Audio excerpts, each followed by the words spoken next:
সামাজিক যোগাযোগ মাধ্যমের উপর নিষেধাজ্ঞা ও দুর্নীতির বিরুদ্ধে প্রতিবাদ জানাতে সোমবার থেকে নেপালে বিক্ষোভ চলছে। কারফিউ উপেক্ষা করে সকাল থেকে বিক্ষোভকারীরা রাস্তায় নামেন। বিক্ষোভকারীরা নেপালি কংগ্রেসের কেন্দ্রীয় কার্যালয় সহ বিভিন্ন মন্ত্রী ও রাজনীতিকের বাড়ি ঘরে হামলা ও ভাঙচুর চালান। বিক্ষোভ চলাকালীন ১৯ জন নিহত হওয়ার পর মঙ্গলবার দুপুরে পদত্যাগের সিদ্ধান্ত নেন নেপালের প্রধানমন্ত্রী কেপি শর্মা ওলি। এরপরই গুঞ্জন উঠেছে তিনি সম্ভবত পালিয়ে দুবাই অথবা ভারতে আশ্রয় নেবেন।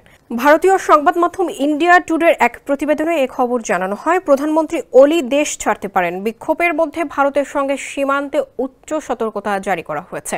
এর আগে কেপি শর্মা ওলি এক বিবৃতিতে জানিয়েছেন, চলমান সংকটের সংবিধানসম্মত সমাধানের পথ সুগম করার জন্য তিনি পদত্যাগ করেছেন।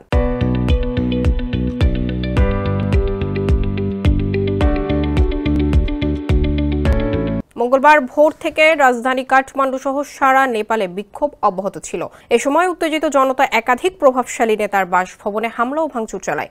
আক্রমণের শিকার হয় ওলি ও সাবেক প্রধানমন্ত্রী শের বাহাদুর দেওবার বাসভবনও। রাজনৈতিক দলগুলোর কার্যালয় লক্ষ্যবস্তুতে পরিণত হয়। সিভিল সার্ভিস হাসপাতালের নির্বাহী পরিচালক মোহন রেগমি বিবিসিকে জানিয়েছেন, মঙ্গলবার বিক্ষোভে অন্তত ২ জন নিহত হয়েছেন।